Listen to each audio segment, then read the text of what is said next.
Let's get into the final segment. Once again, it feels like deja vu because just like last offseason, we got to talk about edge rusher. And when we're talking about edge rusher, it seems like it's the exact same names that we were talking about last year. Last year, it was Justin Houston, Melvin Ingram, Jadeveon Clowney. Those were the biggest names that were thrown out every single week. Well, all of those guys are all free agents. There are other players such as Arden Key. There's a lot of guys that are free agent edge rushers that the Ravens could potentially be going after.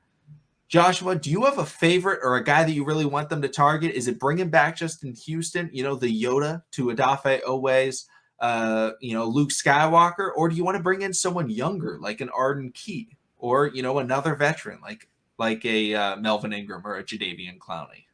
Honestly, me, man, I feel like, watching Justin Houston last year, it was good to see that he was able to still, hit offensive tackles with the moves, get up to the field, but he wasn't able to complete.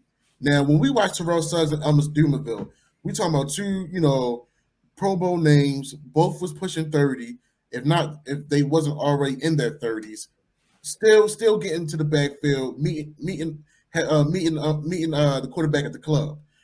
So seeing Justin Houston not being able to finish, those sacks that could have been very, timely for us.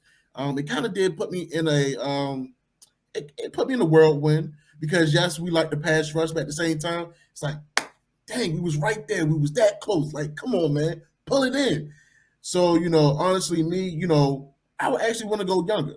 I've said this before, and I'm gonna keep on saying it. If we're gonna bring in free agents, let's get some guys that's in their prime and not on the back end of their career. Not saying Justin Houston was on the back end on his career, but him not having other pieces, that can also help generate the pass rush for him to finish, it obviously showed that, that time is catching up with him. So I honestly feel like getting someone like an Arden Key, and on top of that, Arden Key has lined up almost everywhere on that line, and he has some smooth moves.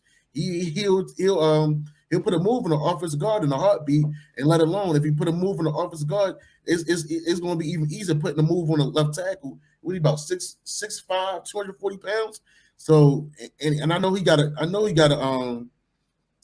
big reach, so he ain't got to worry about getting too close into the tackle's reach. So I mean, if I got a big frame like that, immediately I'm swiping, putting my arm on that shoulder pad, getting that guy out the way. I'm getting to the quarterback. And then you got an athletic Odafe Oweigh. It's a win-win. Like it bothered me that Zadarius Smith, stayed in the NFC West in Minnesota.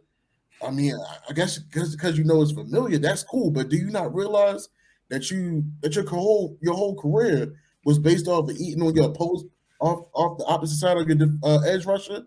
I mean, you ate off of Matthew Judon. You ate off the other Smith. Now, I don't know I believe it's Danielle Hunter out there in Minnesota. Could be wrong. Yeah. I don't know what all he's been doing, but Zadarius, you have a young specimen in a Odafe Oweigh, a 6'5", maybe another 260, runs a 4.4, and just have crazy athleticism. You would have had a 10+ sack season this upcoming season alone. We saw Odafe get double teamed already, and whether he got in the backfield or not, he generated that type of respect. And so Darius, all you had to do is just beat your guy on the opposite side of get in the backfield. PQ meet you back there on a blitz. It could have got way crazy, but hey, you went for the money, you chased it. I'm not mad at it. Best of luck to you this year. But I definitely would love to bring in an Arden Key. We got to continue staying younger on that defensive line. Yeah, I like the idea of staying younger as well. While I like Justin Houston, you're 100% right in the fact that he has. I mean, so often we would just see him get into the backfield and it was like, yes. And then all of a sudden it's like the quarterback just like steps slightly to the side and it was like he was completely lost. I mean, it was almost every game it felt like. Now, I'm not saying he's a bad player, but the Ravens need to capitalize because the AFC now, the quarterbacks, they can all evade the pressure. We don't have any Big Ben Roethlisbergers anymore. Yeah. I mean, I can't even think of who's the least athletic quarterback in the AFC. Is it Mac Jones? I And would say Mac Mac Jones can Jones, still move a little bit. So Mac and Mitch. yeah, and both of them are still able to completely avoid pressure. Like there's no easy sacks on quarterbacks in the AFC. It seems like it feels like they can all move and they can all avoid pressure. So we need someone that can actually get after the quarterback when they get into the backfield. Arden Key started his career in Vegas, or actually started it in Oakland. Then he moved to Vegas with the Raiders. He really struggled there. He was not getting a lot of sacks. He wasn't dominating the field like they were hoping he would. As a third round pick out of LSU. However, he ends up going to San Francisco last season, and San Francisco has a phenomenal defensive line. They have Bosa. They had a second year player. I want to say Javon Kinlaw is, and they have a couple of other guys that are all. I want to say they have Kerry Hyder as well. I think that's his name. Correct me if I'm wrong, guys. I believe it's Kerry Hyder. They were able to stub him in and out. And when he did that last season, he was able to put up 6.5 sacks. 6.5 sacks in a fresh opportunity. He would not be pass rusher one for the Baltimore Ravens, but he's a young guy and he can develop and become part of a core that can get some sacks. We don't need, it would be great to have a TJ Watt, a Myles Garrett. Why do all of the great edge rushers have to be in our division? It's very frustrating. But, we don't have to have, someone like that. It would be great to have them, but we don't have to. We need to be able to just build a consistent pass rush through a collection of guys. We can draft some players. I obviously talk about Thibodeau a lot. Jermaine Johnson's. There's a lot of guys. Karlaftis. But having a core of where everyone can get after the quarterback is key. See what I did there? But unintentional pun, guys. But when we draft someone and then we have, an Odafe Owe, hopefully Dalen Hayes is able to step up. We know Tyus Bowser, well, he's great in coverage. He can get after the quarterback. He's a nice piece where it's like all of a sudden he's rushing the quarterback. He can get a sack. Yeah. We don't know how good, sack daddy Jalen Ferguson can be. We really don't know. Maybe he takes that next step, and I would love for him to do that. I'm rooting for that, obviously. I don't want him to fail. Right. But we need to make sure that we have guys that we know, hey, we throw them on the field, they can get a sack. Arden Key has shown that, he's been able to get some sacks. And he's young. He can get better. We have brought in a Mike McDonald. We have brought in guys that can help him to develop even more. And I think that would be absolutely key. So, man, I did it again. I apologize. I can't be doing two of the same puns. I guess they're both accidental. Yeah. It's just is right in the light right there. It's just in the back of my mind is Arden Key. But, there are other options, that the Ravens could go after. But I feel like none of the other options are as good because they all have like significant weaknesses. For example, the Mr. Melvin Ingram, he was most recently in Kansas City, signed to Pittsburgh, then got cut, went to Kansas City. Yes, he can get some sacks, but he's not amazing against the run, and he's had some injury history. Mm-hmm. Jadeveon Clowney, yes, he's a freak athlete. I like Jadeveon Clowney, but he just, for some reason, I don't know if it's a work ethic thing. I can't speak to that. But it seems like there's some games where he looks like he is playing on another level than anyone else. I think the best example was a Thursday night football game when he played for Seattle against San Francisco. He had like 3 sacks. He was unbelievable. And you watched it and you were like, that's why he's the number 1 overall pick. And then he gets other games where he's just like, it just seems like he's not there. He's not focused 100%. He's not doing it. He doesn't like training camp. I know that. And he doesn't like to sign until training camp is done because he just doesn't want to participate in it. So, I'm just kind of worried about that. But he's a great run stopper. He's a great athlete. He can chase you down. But I'm just worried about that. And then Justin Houston, we talked about it. He's not a finisher anymore. And I want a guy that can finish. So Arden Key, is he the best pass rusher in the NFL? Absolutely not. But I feel like he would really help the Ravens core. I don't really know if there's anyone else that I would be like, oh, let's go after him and get him.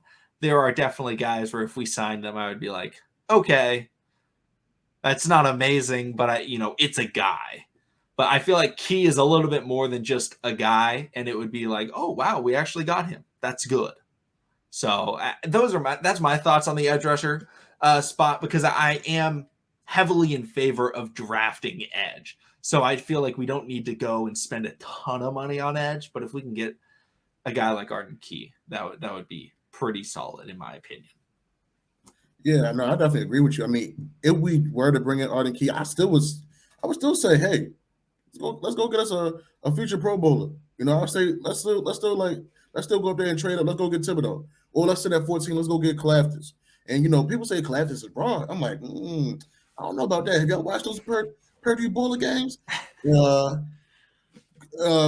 That's another. He's another guy that's he's a finisher. He knows how to set the edge. He has a motor on him, and if when playing defense, what is going to separate you from the pack is having a motor. Jahi Ward is someone I always love as a Raven. He may get pancaked, he may get stopped on the first initial blow. But the thing about him, he does not give up. And when you don't give up, offensive tackles are going to get tired of that. It's like, God dang, before the ball snap, they're going to talk that talk like, hey man, listen, you going to ease up, or we're going to keep going at it. If I'm Jahi Ward, I'm just smiling at you. Like, yeah, sure, we'll ease up. As soon as that offensive tackle might think like that guy gonna ease up, I'm gonna hit him with a move.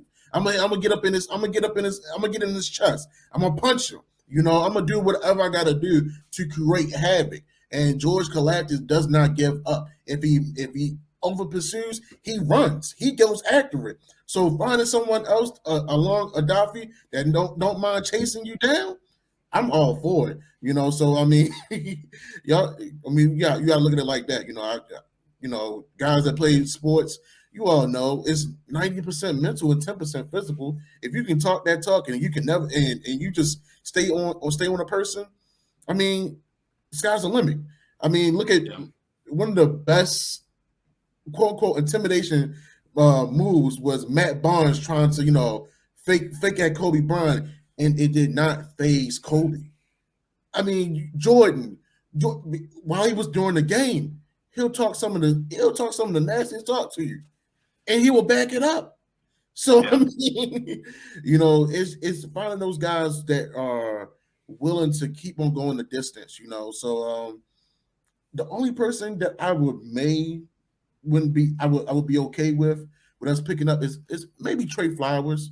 I know he's been having like a up and down career, but maybe coming here to Baltimore, we can possibly rejuvenate his spark of the game, and maybe we can get the best out of him, because he's right at 30 as well, so you never know how things may go. But I think we're still sold on our first two picks. Well, I'm gonna speak for myself. It's edge and corner, So I keep on saying it. The best way to stop a movable force is get a great defense. And right now, we got to keep on building on this defense. And also, we got to keep in mind, too, we do have a first-year defense coordinator in the office, and everything that they're doing, they clearly want Mr. McDonald to succeed. I also want him to succeed as well. And we can get the best out of these guys. And getting the Arden Key as well, he's an interchangeable piece. And if you didn't watch University of Michigan football, I don't blame you if you didn't. But if you saw how that defense was moving, there was a lot of interchangeable pieces. So, I would definitely like the Arden Key, Trey Flowers move. But still, if we can move up and get a Kayvon Thibodeau, I'm all for it. Absolutely. I'm right there with you. Guys, let us know what you guys want the Ravens to do at edge rusher. If you think the Ravens shouldn't sign an edge rusher and they should just draft them, let us know that. That's a totally fair point. If you want the Ravens to spend big money on edge rusher or trade for an edge rusher, guys, we want to hear that. And if you're listening on the podcast platform, thank you guys so much for listening on there. If you guys want to leave, a review on Apple Podcasts, it really does help out the podcast. If you're watching on YouTube, go check out the podcast. I think eventually we're working on something where we would be able to have a little bit more content for you guys. So it's, some exclusive podcast stuff. It's not behind any sort of like paywall or anything like that. It would just be, extra content that we would post on the podcast for you guys to listen to, on your drive or wherever you're listening to the podcast. But, as always, thank you guys so much for listening. Subscribe for daily Ravens content, and we'll see you all again next time.